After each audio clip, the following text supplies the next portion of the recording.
Bismillahirrahmanirrahim. Assalamualaikum warahmatullahi wabarakatuh.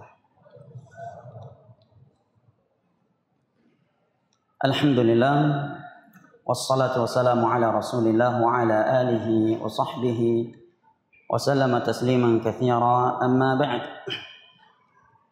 Alhamdulillah, puji dan syukur senantiasa kita panjatkan kehadirat Allah Jalla wa Ala yang telah berfirman, wa in ta'uddu ni'matallahi la tuhsuha innal insana lazalumun kaffar.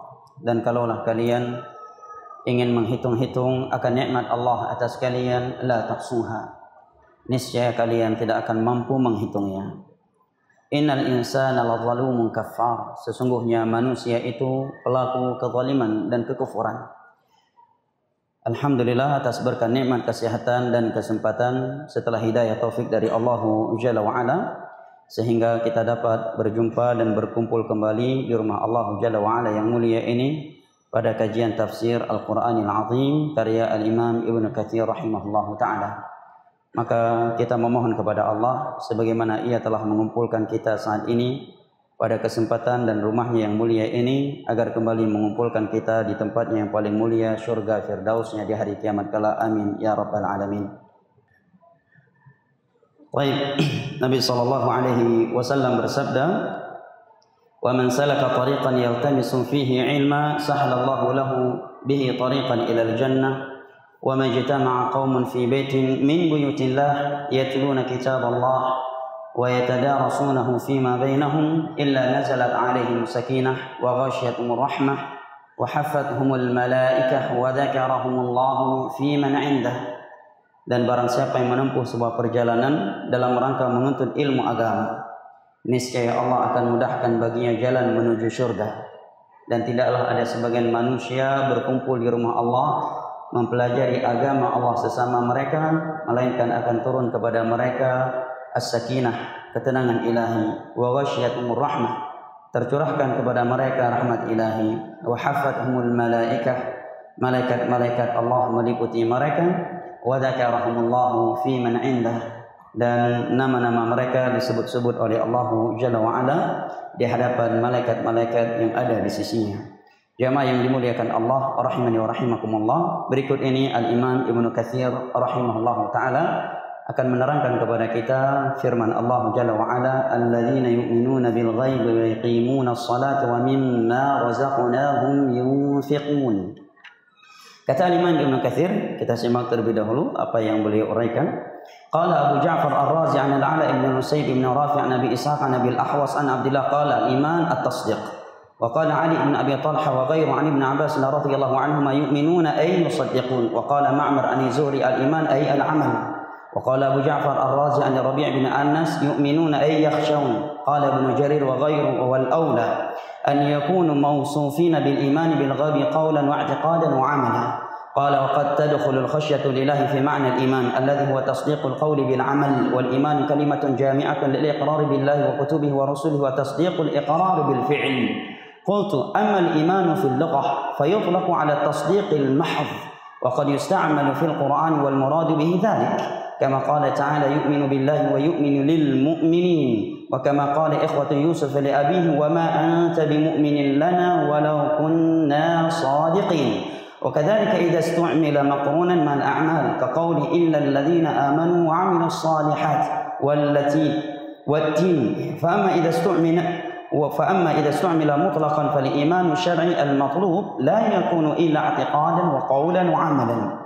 وهكذا ذهب إليه الأكثر الأئمة، بل قد حكاه الشافعي وأحمد بن حنبل وأبو عبيدة وغير واحد إجماعا أن الإيمان قول وعمل يزيد وينقص، وقد ورد فيه آثار كثيرة وأحاديث أوردنا الكلام فيها في أول شرح البخاري ولله الحمد والمنة.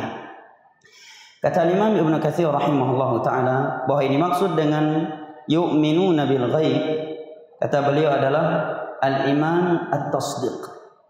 Kata Abdullah bin Mas'ud radhiyallahu anhu bahwa ini maksud dengan al-iman adalah at-tasdiq, membenarkan. Ma'mar dari Zuhri menyatakan al-iman ay al-amal, amalan. Rabi' bin Anas rahimahullahu taala menyatakan yu'minuna maknanya adalah yakhshawna, yaitu takut kepada Allah Jalla wa Ala. Ibnu Jarir menyatakan wal aula an yakunu mawsufina bil iman bil ghaib qawlan wa i'tiqadan wa amalan. Dan yang benar bahwa seorang itu dikatakan beriman, dikatakan hudan lil muttaqin, sehingga disifati dengan orang-orang yang beriman. Dia beriman kepada Allah bil ghaib, dengan ucapan, perbuatan, dan hatinya. Ini rukun, 3 rukun iman. Al-i'tiqadu bil janan, wal qawlu bil lisan, wal amalu bil jawarih. Meyakini dengan hati, mengucapkan dengan lisan, dan mengamalkan dengan anggota badan. Adapun meyakini semata tanpa mengucapkan dan mengamalkannya, maka ini tidak ada gunanya. Karena kalau dikatakan keyakinan, iblis pun meyakini akan keesaan Allah. Buktinya dia bersumpah dengan nama Allah, fabi'izzatika la'ughwiyannahum ajma'in. Ya, fabi'izzatika la'ughwiyannahum ajma'in. Demi kekuasaanmu, keperkasaanmu ya Allah, aku akan menyesatkan mereka. Iblis punya i'tiqad tetapi tidak mau merealisasikannya dengan ucapan dan perbuatan. Maka sungguh tidak benar kalau orang berkata ilung dak lagi nah hati cukup boleh. Yang penting hati. At-taqwa hahuna, itu bi hadis apa? Pegah di Nabi takwa ino tempat. Walaupun memang jinau siap sumayang memang kain mana. Ya. But yang harum macam kain depubut tapi memang masalah hati nah. Baik tandanya cukup boleh hati. Ya, itu namanya korban, ya. Korban tipu daya syaitan. Karena iman, rukun iman adalah al-i'tiqadu bil janan wal 'amalu bil jawarih wal qawlu bil lisan. Meyakini dengan hati, mengucapkan dengan lisan, dan berbuat dengan anggota badan. Perbuatan eksternal yang buruk itu bukti bahwa internalnya tidak baik. Sebagaimana amalan eksternal yang baik bukti baiknya amalan internal dia, hatinya. Di dalam sebuah hadis yang diriwayatkan oleh Imam Bukhari dan Muslim dari sahabat Nu'man bin Bashir radhiyallahu anhu, Nabi sallallahu alaihi wasallam bersabda, "Inna fil jasadi mudghatan idza salaha salaha al-jasadu kullu wa idza fasadat fasada al-jasadu kullu ala wa hiya al-qalb." Sesungguhnya di dalam jasad manusia itu ada segumpal daging, yang apabila segumpal daging tersebut baik, maka seluruh anggota badan, ya, amalan eksternalnya itu akan baik. Tetapi kalau segumpal daging tersebut buruk, maka amalan eksternalnya pun akan buruk. Ketahuilah yang dimaksud dengan segumpal daging tersebut adalah qalbu, ya, bukan kalbu. Ini beda artinya. Beda anak tayo kalbuku. Kalbuku artinya mohon maaf anjingku. Kalbu artinya anjing. Qalbun artinya hati. Nya matara. Bacut itai rama langsung jauh arti. Kalbu artinya mohon maaf anjing. Qalbun artinya hati. Ya. Undangan kepada khitan kalbu kami. Hai ja urmi di Batara. Hai atay kutunan. Padahal maksudnya anak itu qalbun bukan kalbu. Ya. Ya tapi bega undangan ya sunnah khitan sunnah Rasul kalbu kami. Nah, udah apa ini yang pematara kah itu ya. Atay kutunan.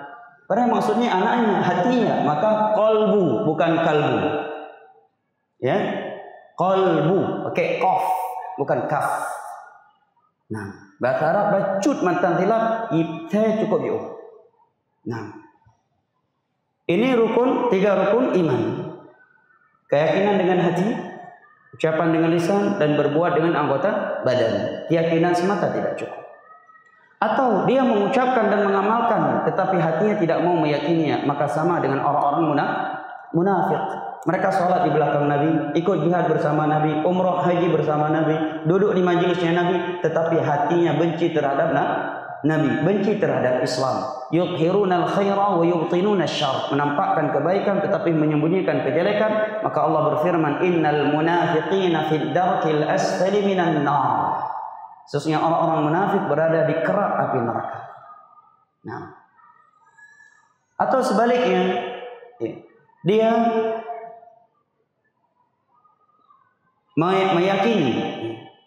meyakini dan mau membantu, tetapi enggan melakukan syarat daripada diterimanya ibadah.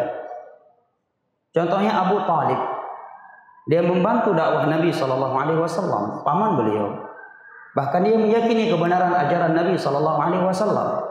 Sampai-sampai dia berpantun, walaqad alimtu anna khairal adyan anna dina Muhammadin khairal adyani tahta adimis sama walaula makhafata masabin minan nasi la ra'aitani lidzalika samhan mubina, kata Abu Talib. Sungguh aku tahu agama Muhammad ini adalah sebaik-baik agama yang di bawah langit ini, di bawah kolong langit. Kalau bukan karena aku takut akan dicela oleh manusia, niscaya aku akan berlapang dada mengikuti agama dia. Dia meyakini membantu dakwah Nabi tidak, tapi enggan mengucapkan dua syahadat jamaah. Maka rukun iman ada 3, ya, dan 3-tiganya harus mesti ada. Meyakini dengan hati hal-hal yang mesti diyakini dalam agama ini dari 6 rukun iman, mengucapkannya dengan lisan. Dari ucapan-ucapan yang mesti diucapkan seperti 2 syahadat, dan mengerjakan konsekuensinya dengan anggota badan. Ini 3 rukun. Harus bertemu, harus ada. Kalau tidak, maka dia belum dikatakan mukmin. Nah, maka Imam Ibnu Katsir rahimahullah taala di sini setelah menerangkan beberapa kalimat ulama salaf dalam menafsirkan ayat ini, yang ada yang menyatakan bahwa ini maksud dengan iman adalah at-tasdiq, yang dimaksud dengan iman adalah khasyah, ya, dan seterusnya. Semuanya itu saling melengkapi, tidak ada perbedaan dan perselisihan di antara mereka. Semuanya itu saling melengkapi, saling mewakili, ya, saling mencakup. Bahwa yang namanya iman adalah meyakini dengan hati, mengucapkan dengan lisan, dan mengamalkan dengan anggota badan. Ada sebuah hadis yang sebagian orang menjadikannya sebagai dalil bahwa yang penting hati dan English, yang penting hati bersih. Yaitu hadis yang diriwayatkan oleh Imam Muslim dari Abu Hurairah radhiyallahu anhu, bahwa Nabi SAW bersabda, Inna Allah la yanzuru ila suwarikum wa la ila ajsamikum walakin yanzuru ila qulubikum. Allah tidak melihat kepada postur tubuh kalian, Allah tidak melihat kepada penampilan kalian, tetapi Allah melihat kepada hati kalian. Yang penting hati ni. Apa tajak wawariwang masjid dengan hati nak klik, kalau lebih agak anak pernah tajak masjid tapi hati klik. Masya Allah, itu biar hadis loh.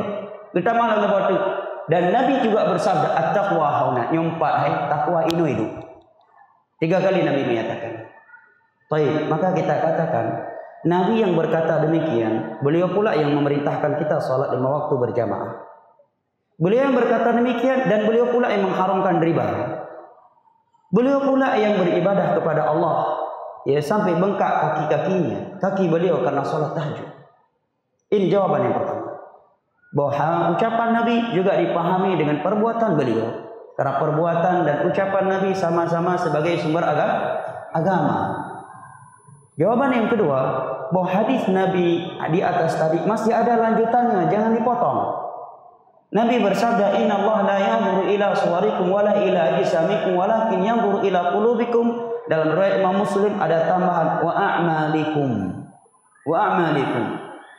Allah tidak melihat kepada postur tubuh kalian, Allah tidak melihat kepada penampilan kalian, tetapi Allah melihat kepada hati dan amalan kalian. Ada juga yang beralasan yang penting tayo yakin. Nyuka betul-betul yakin, yang bisa-bisa gugur, ya, beberapa hal dari kita dari isi syariat Allah. Apa dalilnya? Allah berfirman di akhir surat An-Naml, wa'bud rabbaka hatta ya'tiyakal yaqin. Dan hendaknya engkau beribadah kepada Rabbmu sampai datang kepadamu al-yaqin. Saya sudah yakin, sudah ma'rifah.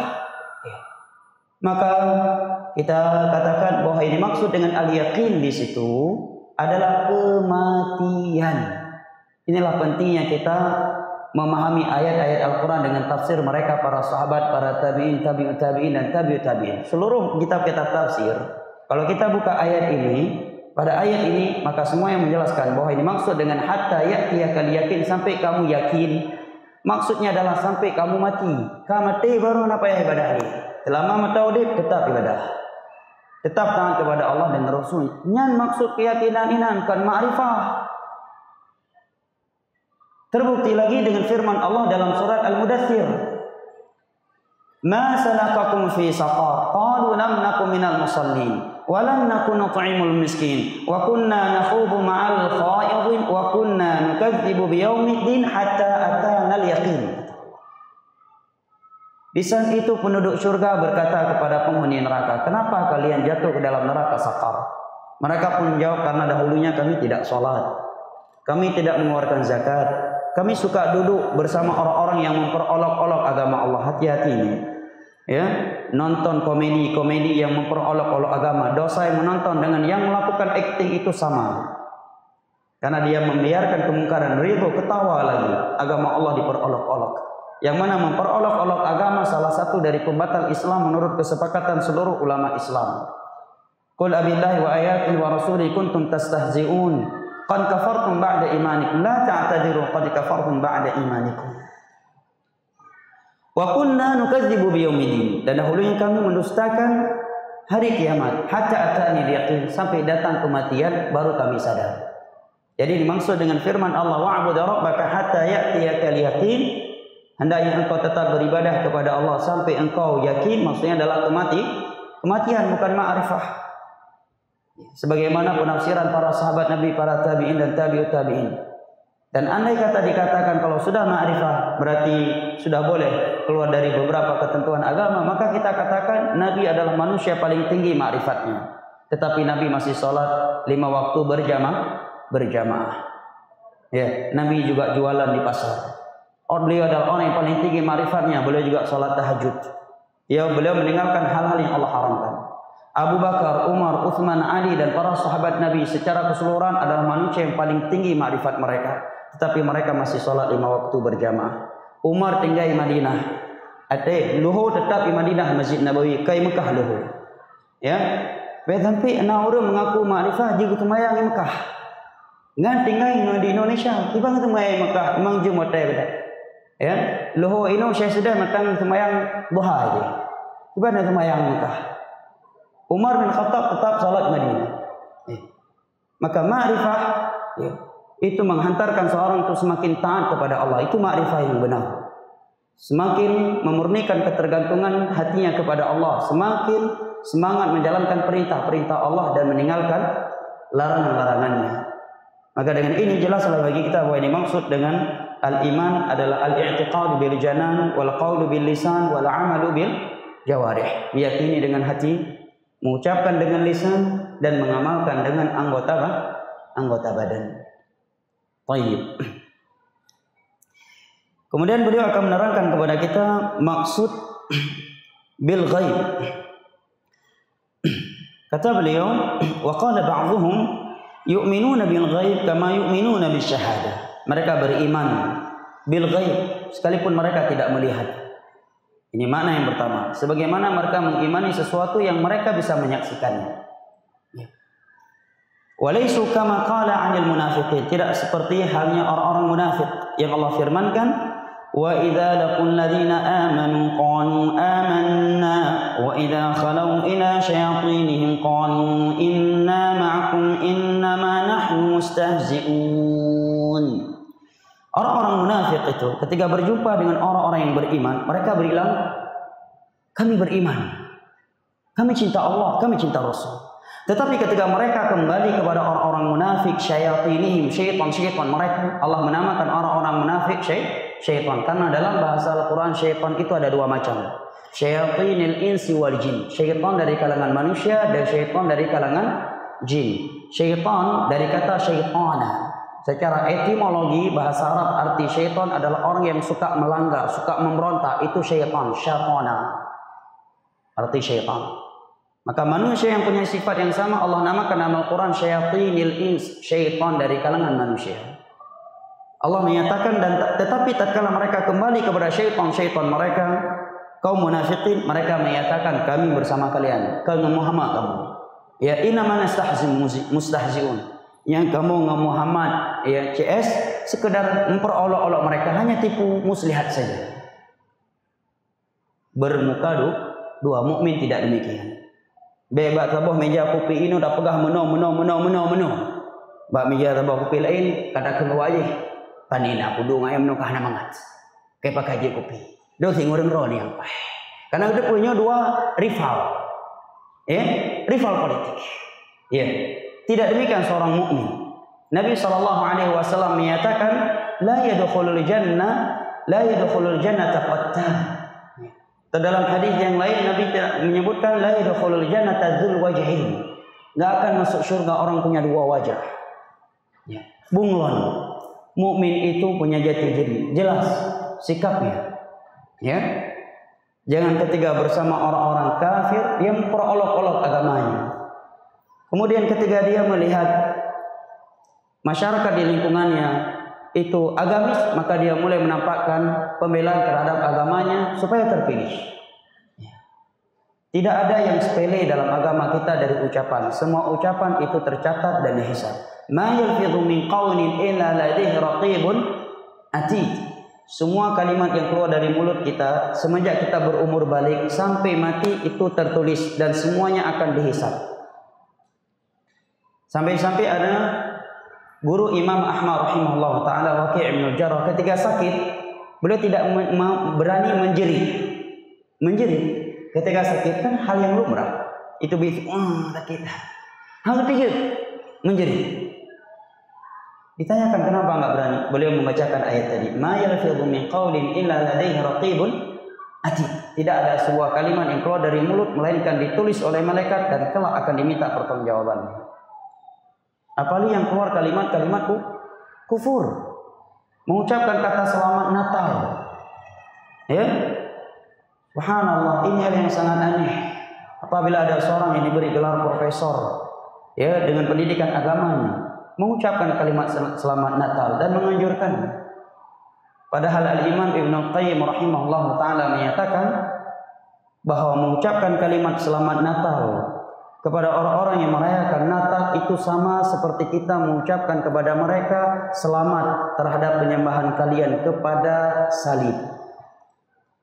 Dan itu bentuk mentolerir akidah Trinitas. Rela kita dikatakan Allah punya anak, kemudian anak Allah tersebut diangkat sebagai Tuhan yang disembah selain Allah. Padahal Allah berfirman, "Qul huwallahu ahad, lam yalid wa lam yulad." Qul huwallahu ahad, Allahus samad, lam yalid wa lam yakul lahu kufuwan ahad. Bahkan Allah berfirman, "Takadu samawati yatafattarna minhu wa tanshaqqu al-ardu wa takhirru al-jibalu hadda an da'u lir-rahmani walada wa ma yanbaghi lir-rahmani an yattakhidha walada." Hampir-hampir saja langit itu runtuh, bumi terbelah, dan gunung-gunung hancur tatkala mereka menyangka Allah punya anak. Tatkala mereka berkata Allah punya anak, dan sungguh Allah tidak pantas memiliki anak. Belum Natal aja udah Allah kirim tsunami. Bisa jadi ini teguran karena Allah memang menyatakan langit hampir runtuh, bumi hampir terbelah, dan gunung hampir hancur karena mereka menyatakan Allah punya anak, Tuhan punya anak. Maka hari-hari ini hati-hati, jauhi tempat-tempat perayaan Natal. Karena Allah menyatakan kalimat Allah punya anak itu bisa menjadi sebab runtuh langit, terbelah bumi, dan hancurnya gunung. Sehingga dalam Sahih Al-Bukhari Umar bin Khattab radhiyallahu anhu menyatakan, "Ijtanibu a'da Allah fi a'yadihim fa inna sukhtata tanzilu 'alaihim." Kata sahabat Umar bin Khattab, jauhi oleh kalian perayaan-perayaan orang kafir, musuh-musuh Allah, karena kemurkaan Allah turun di saat itu.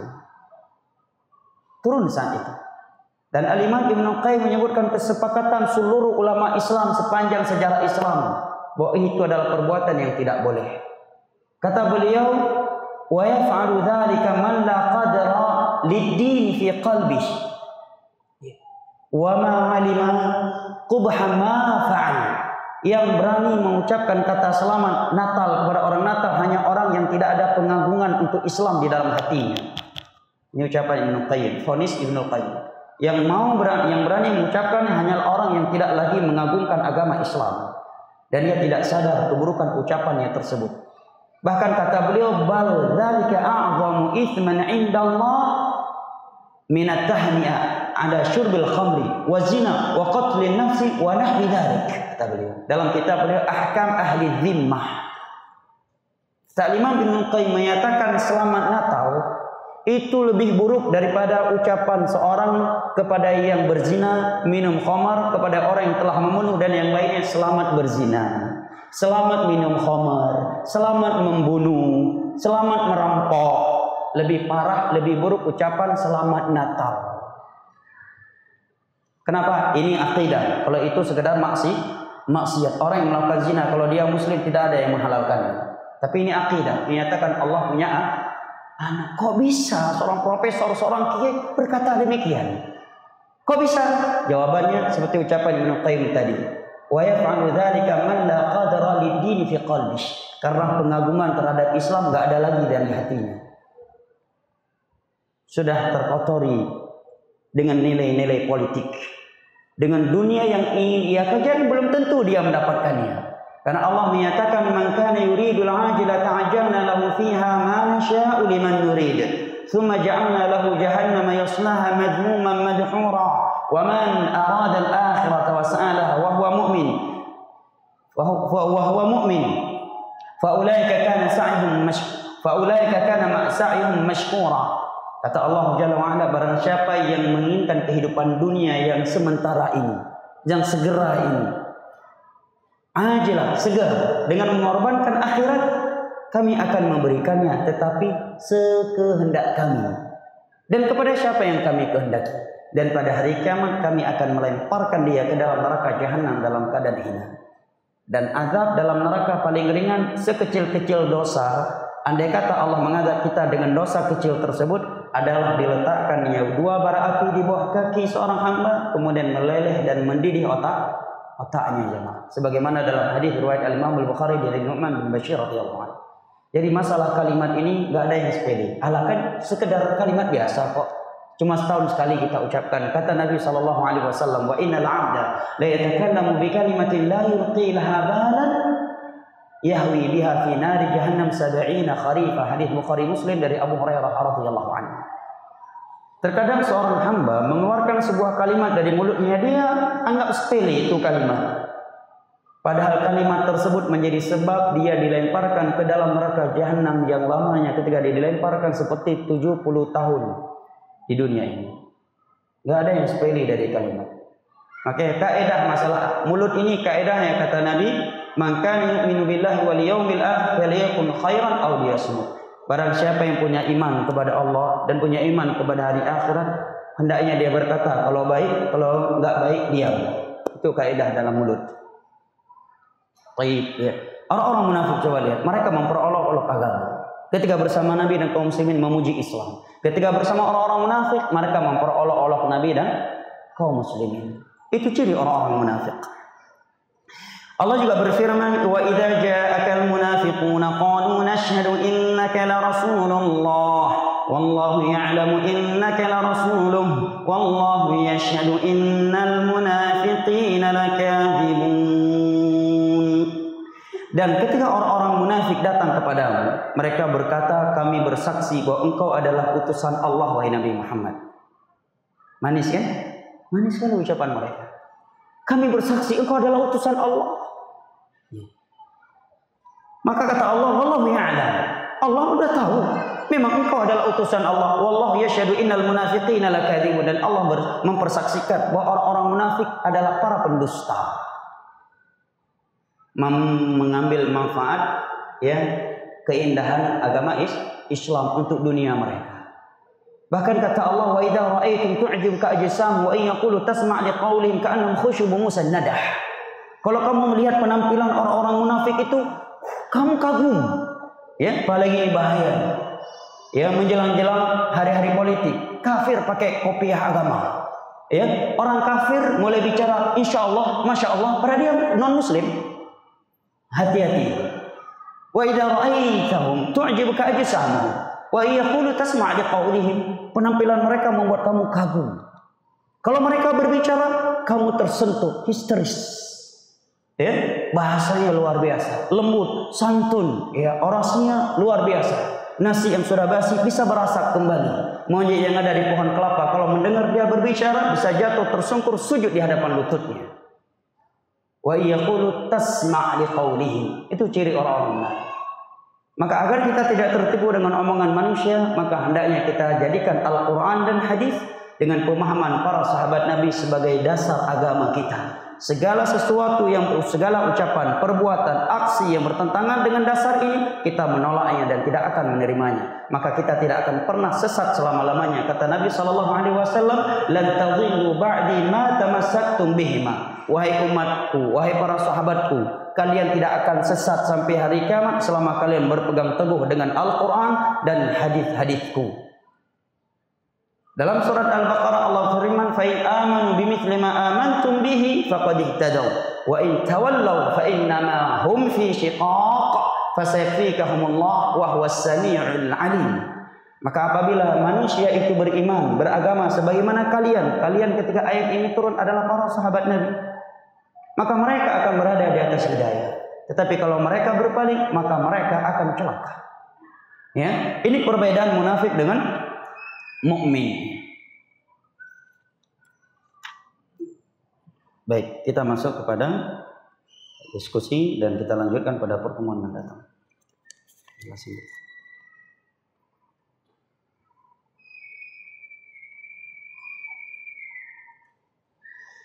Bismillah, assalamualaikum warahmatullahi. Saya ingin bertanya bagaimana hukumnya orang yang berdakwah dengan memperolok-olok agama. Kalau memperolok-olok agama namanya bukan dakwah.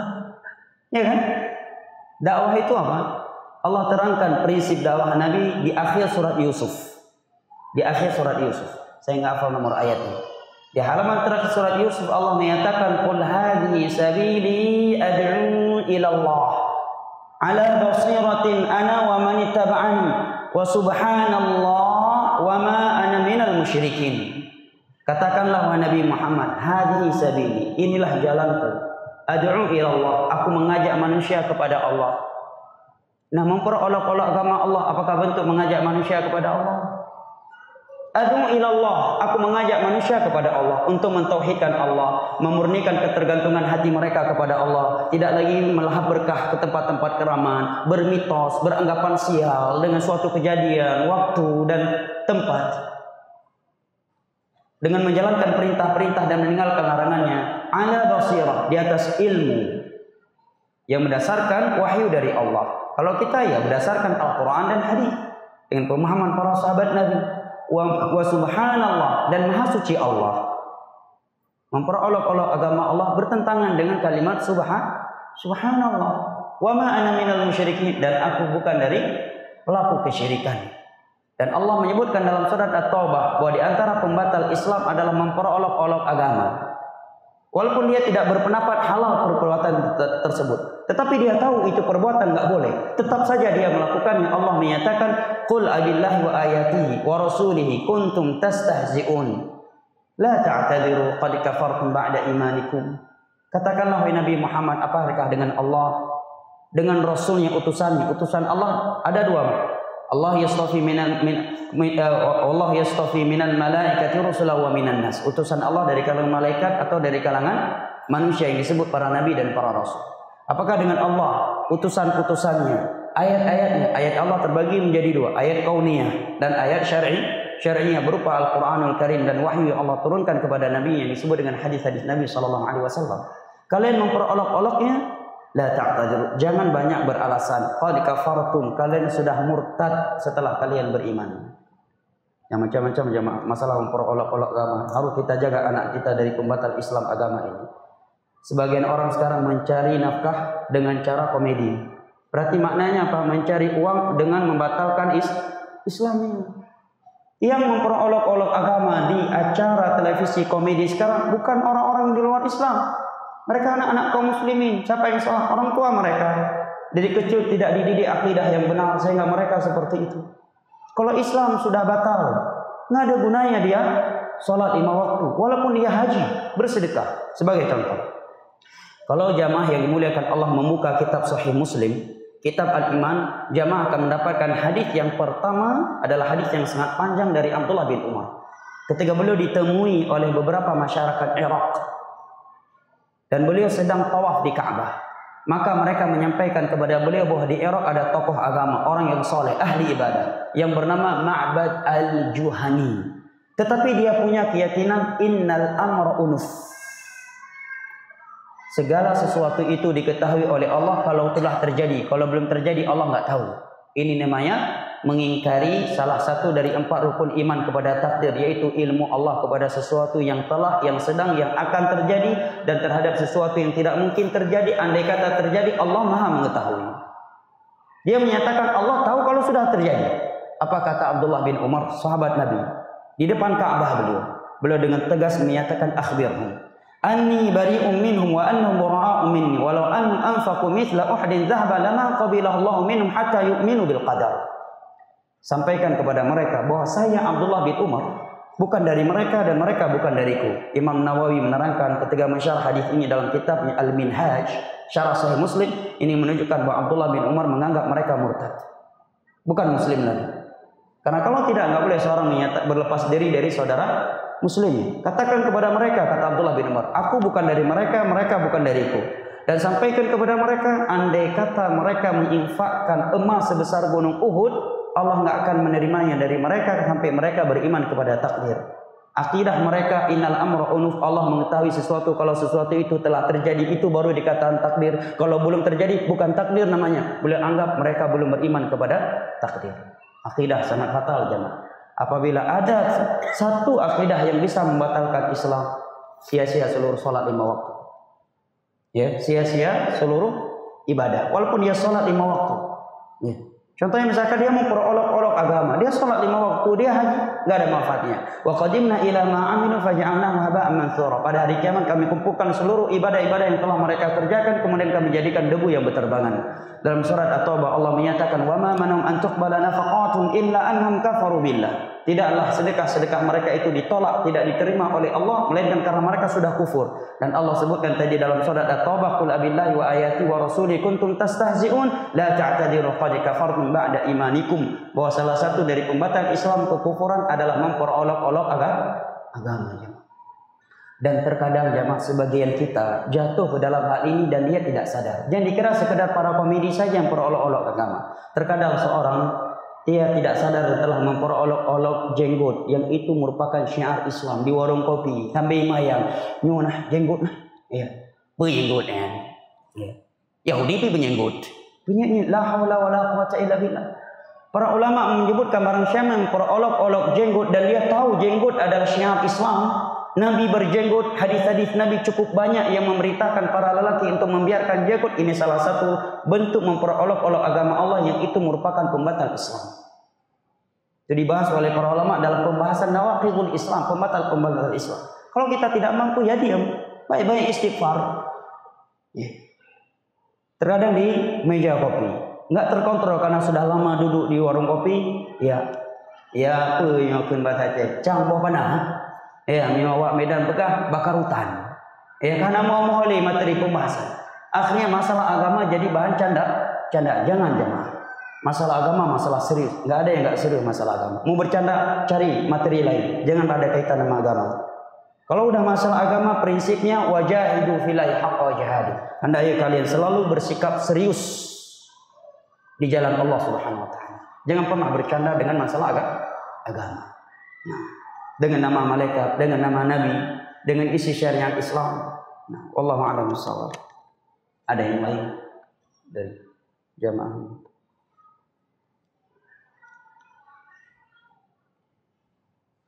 Bismillah. Rasulullah sallallahu alaihi wasallam memperingati hari kelahirannya dengan berpuasa di hari Senin. Bolehkah dalil tersebut dijadikan kita untuk memperingati maulid? Jazakumullahu khairan. Jawabannya, para sahabat Nabi lebih pandai dalam berkias.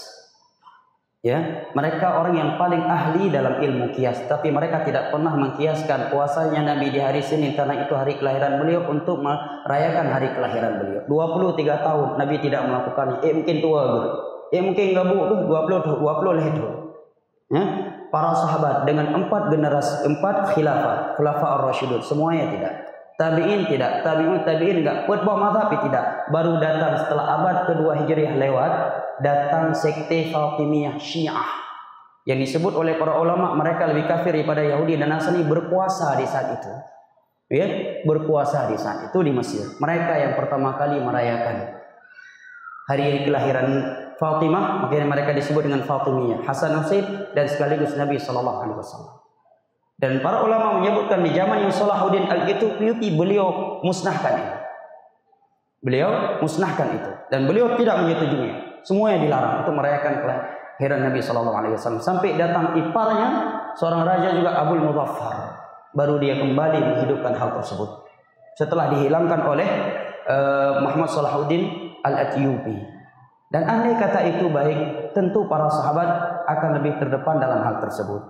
Dan masalah ibadah bukan masalah qiyas, harus ikut dalil. Nabi menyatakan man 'amila 'amalan laisa 'alaihi amruna fahuwa rad. Barang siapa yang melakukan suatu amalan tanpa tuntunan dari kami, maka amalan tersebut tertolak. Abdullah bin Mas'ud menyatakan ittabi'u wa la tabtadi'u faqad kufitum. Dalam masalah agama ikuti saja. Jangan kalian mengada-adakan perkara baru. Yang sudah ada itu sudah cukup.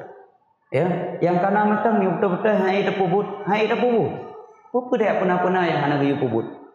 Ya, andai kata itu baik, para sahabat Nabi adalah orang terdepan dalam hal tersebut. Ya, 4 mazhab juga orang yang terdepan dalam hal tersebut. Namun wallahu a'lam bishawab. Maka kalau ingin mengikuti sunnah Nabi ya berpuasa di hari Senin. Itu pun penanggalan kelahiran Nabi tidak ada kesepakatan dalam ilmu sejarah. Tahunnya mereka sepakat. Nabi lahir tahun Fil, ya tahun gajah, di saat Abraha dengan pasukan gajahnya ingin menghancurkan Ka'bah. Adapun bulannya khilaf, ada yang menyatakan Rabiul Awal, ada yang menyebut Rabiul Tsani, ada yang menyebutkan Ramadan bahkan. Yang mana mesti pegat itu tuan supaya merupakan pendapat mendung, ya kan? Mencakup semua pendapat itu nih, ya. Apalagi tanggalnya tidak ada kesepakatan di antara ulama tentang bulan dan tanggal kelahiran Nabi sallallahu alaihi wasallam kecuali tahunnya. Dan Nabi berdakwah selama 23 tahun sudah sempurna agama Allah yang beliau sampaikan. Andai kata itu bagian dari agama pasti akan beliau sampaikan. Enggak mungkin beliau meninggal dalam keadaan belum beliau sempat menyampaikannya. Hai zikir tamang wisi matang segala meninggal Nabi tempat purno deh. Yang zikir tamang wisi. Zikir ketika kita ingin melakukan hubungan pasangan suami istri dengan istri kita sempat gepurno deh Nabi. Zikir melihat buah-buahan matang, zikir ketika mendengar gonggongan anjing di tengah malam, ya. Zikir ketika datang angin, ya. Zikir ketika melihat orang sedang musibah, tempat gubernur ini. Ya mungkin mulut anak tempat pegawai lagi. Kah mungkin? Dan Nabi sallallahu alaihi wasallam dalam banyak ayat, banyak hadis memerintahkan kita untuk mengikuti petunjuk para sahabat Nabi sallallahu alaihi wasallam. Andai kata itu baik, ya berarti ada sebuah kebaikan yang Nabi belum sampaikannya, ataukah kita lebih tahu daripada Nabi sallallahu alaihi wasallam tentang kebaikan agama? Dan bukti cinta seorang hamba kepada Nabi adalah dengan meneladani beliau, mengikuti perintah-perintah dan meninggalkan larangan-larangan beliau. Di antara yang beliau larang dalam agama ini adalah apa yang beliau sabdakan, wa iyyakum wa muhdatsatil umur fa inna kulla muhdatsatin bid'ah wa kulla bid'atin dhalalah wa kulla dhalalatin finnar. Hadis riwayat Imam Ahmad, Ibnu Majah, Abu Daud dari Irbad bin Sariyah, dicantumkan oleh ulama besar kita dalam mazhab Syafi'i, Nawawi dalam kitabnya Al-Arba'in dan Riyadhus Shalihin. Jauhi oleh kalian setiap perkara agama yang baru yang diada-adakan oleh manusia. Karena setiap perkara agama yang baru yang diada-adakan oleh manusia itulah yang disebut dengan bid'ah, dan setiap bid'ah sesat, dan setiap sesat tempatnya neraka. Ini hadis Nabi yang tuan-tuan baca. Ya.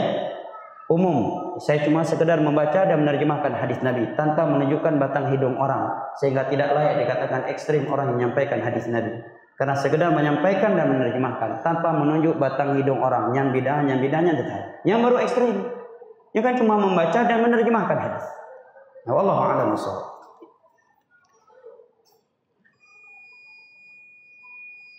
Ini yang terakhir, bagaimana hukumnya berbelanja dan membeli barang dalam rangka diskon hari Natal? Apakah kita berarti ikut mereka? Kalau membeli barang si pemilik enggak masalah.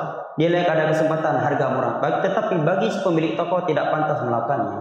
Karena secara tidak langsung atau kesannya dia mentolerir akidah tersebut. Akidah merayakan hari anak Tuhan. Ada Allah menyatakan lakum dinukum waliyadin. Bahkan sebagian ulama berpendapat tidak boleh menyewakan kendaraan untuk orang yang ingin merayakan Natal. disebutkan oleh Al-Imam Ibnu Qudamah dan ulama yang lain. Wallahu a'lam bishawab. Subhanakallahumma bihamdika asyhadu an la ilaha illa anta astaghfiruka wa atubu ilaik. Wa sallallahu ala nabiyyina Muhammad wa ala alihi wa sahbihi wasallam wa akhiru da'wana alhamdulillahi rabbil alamin. Wassalamu alaikum warahmatullahi wabarakatuh.